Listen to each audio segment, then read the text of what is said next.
Halloween is coming, Yeah, right? yeah. And I watched. That's the sound I make when I come. And you told me, like, Amer, what's your favorite Halloween movies? Yeah. And I don't know if I have a favorite Mm-hmm. because I don't remember movies. I just absorb them, I live them, and then I'm like, salam alaikum, and I'm gone. Okay, yeah. But I watch Hellraiser, like the original Hellraiser. You know, I never saw Hellraiser. It's very gory. It's very gory, but it's 80s gory. Mm-hmm. So it's not gory like today. Like now, if Saw or whatever. But that's like 20 years old now, isn't it? Yeah, but they can't do, like, when they fall in a bathtub, not a bathtub, but like a tub full of needles. Yeah, they can't do that anymore. Cancel culture would be like, they could in the 80s when they made all the gory shit Yeah. like that. It was fun. So there's this really famous, I don't know if he did Hellraiser, this really famous VFX artist that did all the special effects, all the gore stuff. His name was like Tom Savini or whatever. Like he was in he does a lot of cameos in movies and shit, and he's known for like making like gore but fun. It's not like, when a guy's arm flies off and it's like, oh god, and it's like in Saw, it was nothing was funny about that. No, it was like it was really just so disgusting. But in his movies, when a guy's arm flies off, it's funny because the blood squirting and it's a weird color and the guy's like, ah! I saw a movie over the weekend called Return of the Living Dead. Oh, The Living Dead is a franchise, right? Mm-hmm. Yeah, okay. But there's George Romero, right? I could be butchering this. Ray Romano. Yeah, there's Ray Romano. No, bro, I got zombies in my ass. So George Romero in the 70s, or I think it was the 60s, he made the first Night of the Living Dead, right? Is it a funny movie or is it a scary movie? So there's two dudes. There's George Romero and this other guy. They both made Night of the Living Dead. I think they got into an argument. It's funny, you keep saying Night of the Living Dead. All I hear is 9/11 Dead. 9/11 Dead. Yeah, there's 9/11 Dead. There's 9/11 and Return. Return of 9/11 Dead. Return of 9/11 Dead. That's fucking it. So there's Night of the Living Dead. Yeah. Two guys made that. They got into an argument, so they split up. And George Romero kept on making his zombie movies, but he retained the rights of the title, but only part of the title. So he's allowed to use Return of. I can't remember exactly, but so one guy is allowed to use of the dead, but he can't use certain words. Wow. It's weird. So Lawyers. George Romero made a few of the dead movies, like Dawn of the Dead. Shaun of the Dead? Not Shaun of the No, Dead. Dawn of the That's a British one. Okay. Yeah, it's like a joke. Remember, you've seen Shaun of the Dead? Yeah. It's like a parody kind of zombie movie. And so George Romero made a bunch of movies, and then this other guy, I wish I knew his name. I think he made like one other zombie movie in the mid '80s called Return of the Living Dead. Return of the Mac. And Dawn of the Dead and Night of the Living Dead, very serious zombie movies, very little humor. They're entertaining, they're intense. But Return of the Living Dead is like comedy mixed with horror. And it's like a bunch of, imagine like Scooby-Doo. Yeah. But they went like hardcore. There's nudity, there's like underage banging. What movie? What year did that movie come out? 1985. Yeah, those years, man. It was like the highlight of titties and sex and college students. So getting, much like that. It's that era is over. Man, Yeah. there's so many just free titties. Just like any 80s movie, there if it involves teenagers, there were titties involved. Yeah, and there's like one scene where Big like bushes. Yeah. Okay. Well, there's one scene in the movie where like they're in a graveyard waiting for their friend to get off of work. There happens to be a graveyard across from his job, right? Yeah.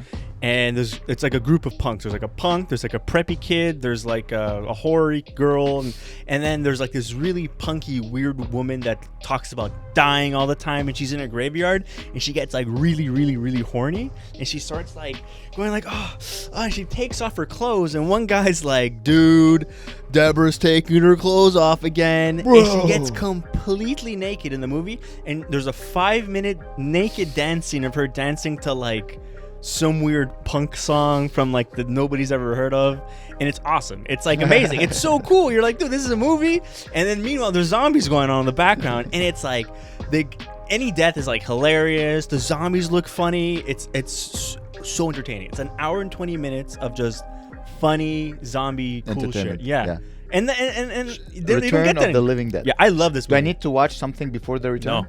Like The Coming and then The Return? No. No? Okay, No. It starts, the first one of the series called The Return of the Living Dead. Like within the first 5 minutes, you're like laughing. You're like, this is so stupid. Imagine filming that scene. All right, Charlotte. Yeah, go. Dance. Like, and the director, he's a perv. He's like, yeah. Oh, 100%. Yeah. All right, we need to do it again. Yeah. From the bottom. She's doing it again. She's like, one more time, Charlotte. Do it. Yeah. And everybody's watching, like the guy holding the boom. Sure. Like, I bet they're all such. And then she probably dug it. And the whole movie, she's naked. Okay. Like she's running around like, oh my god, I'm naked. She's running the whole, and you forget that she's naked. We should Google her to see where she is right now. Does she work like a Starbucks or a Walmart? She's a Walmart greeter. She's probably like 60 now or something. Yeah. I wonder. Maybe that was the highlight. She's not famous, not like Nicole Kidman. No. Maybe that was the highlight of her career. There's so many actors like that. They just do one thing, especially in the 80s. You ever watch The Shining? I did. Recently? No, a long time ago. How long ago? Years. Damn, man. I love The Shining. I watch it almost every year, man. Really? Like on Halloween. Yeah. It's so good. Fucking Jack Nicholson. Yeah. He's immediately insane. You're watching the movie. Yeah. And it's like him walking. Yeah, he's and you're like, I think this guy's fucking gonna murder it. Like the moment you see his eyes, you're like, when is he gonna fucking snap? Yeah. And it's so satisfying to see him snap. It felt like COVID. It did. Yeah. I don't know if anyone has made that correlation. Oh, for sure. Yeah. COVID I mean, at least I remember like old people who've seen Shining. Like I filmed myself like acting as if I was Jack Torrance, like that, but as a joke to be like. Dun, dun, like the music, the soundtrack. And okay, you made the connection. Okay. Yeah, because he's isolated from the world, and it's like, especially in Canada, it's like fucking, it's a frozen shithole, especially during COVID. Yeah. Imagine being by yourself during COVID in the winter. Yeah. Yeah. Bro, how was that? That's my life. It's great. Imagine you'd be awesome as a caretaker. Maybe his family was the problem.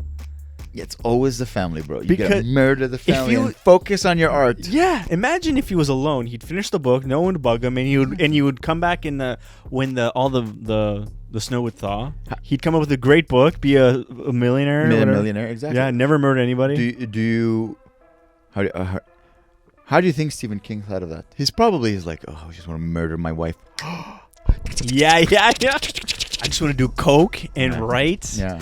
And wake up months later and have a book done. Okay, this movie I recommend to you. Yeah.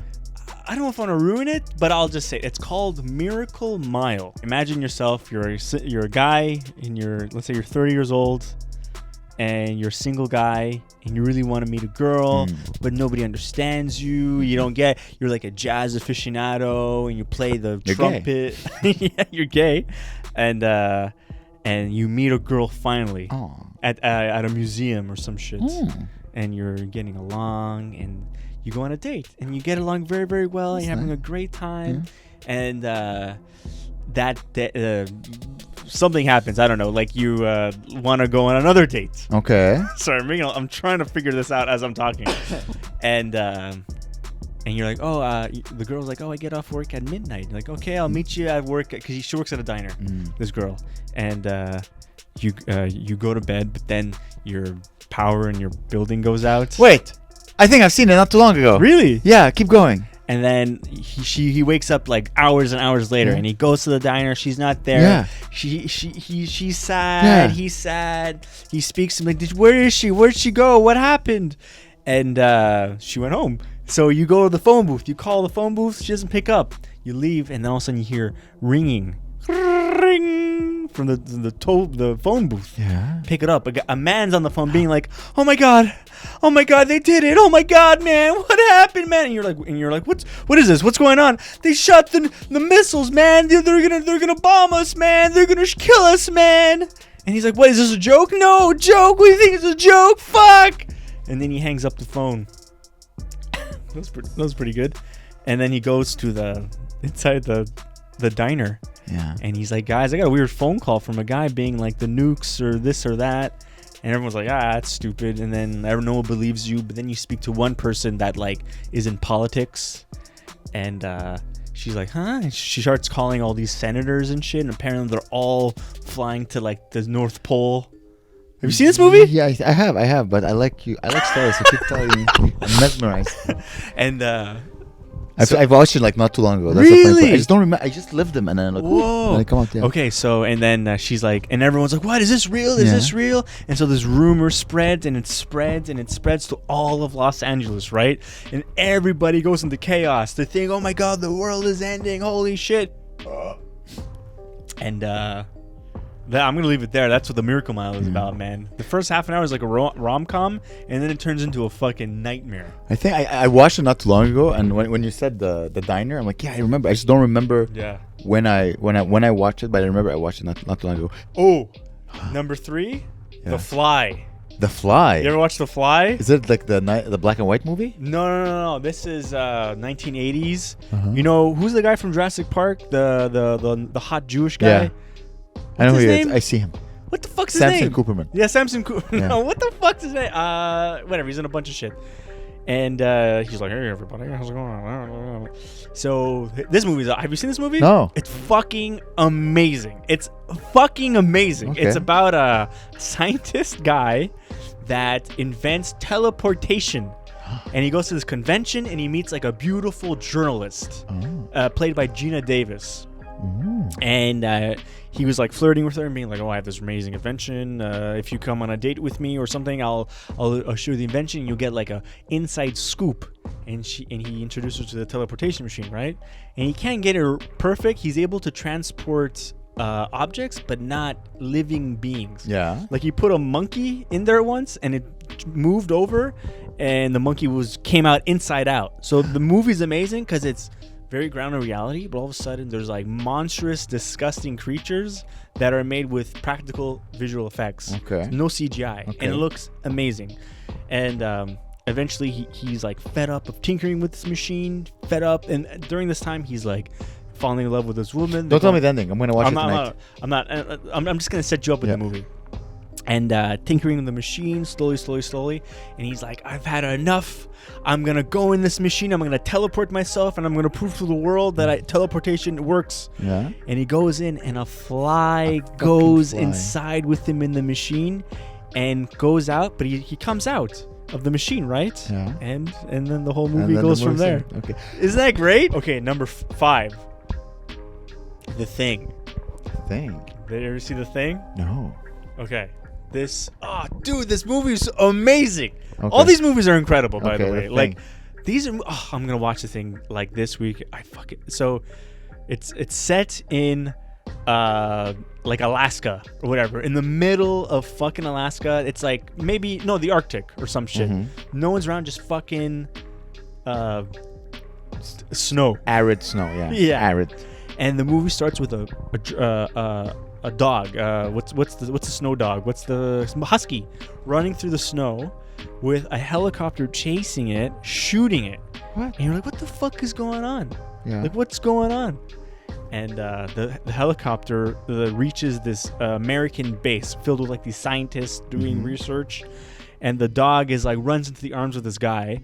And the guy comes, the guy from the helicopter comes with a gun, starts shooting at them. So this guy shoots, the American shoots I think they're like Swedish or some shit, dies. They're like, fuck, that's weird. Why is he trying to kill this dog? What's going on?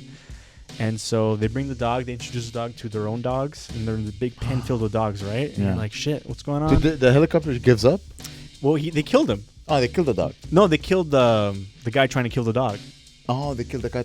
Okay. Yeah. And they're like, that's weird. Let's go see where this base is. They go to the base. All the people in that base are like dead, murdered in the most violent ways possible, like twisted, all fucked up. Like, that's the dog. And so you're like, what's going on? And then they take one of the dead bodies because it looks like nothing you've ever seen before. It looks like it's all fucking twisted. And the dog at night is like, all of a sudden you hear all like this whimpering. And it's the dog is actually a fucking alien that's like the visual effects in this movie are shocking, amazing. It's like, it's even like hilariously so intense. It's Kurt Russell plays the main guy. And he's such a great actor. The Thing. So I should watch The Thing? I would say watch The Thing more than anything. Yeah? I like The Fly. The Fly is great also. It's a bit slower and it's fun. It's also a great romance, and you're going to cry at the end for sure. Okay. But the thing is just fucking and they're both an hour and a half. Okay. That's how awesome is that? Probably gonna watch one of those tonight. Thanks, bro. Oh, dude. All right, well, let's go. Well, thanks. Those are our movie picks. Thanks, All right. guys. Bye.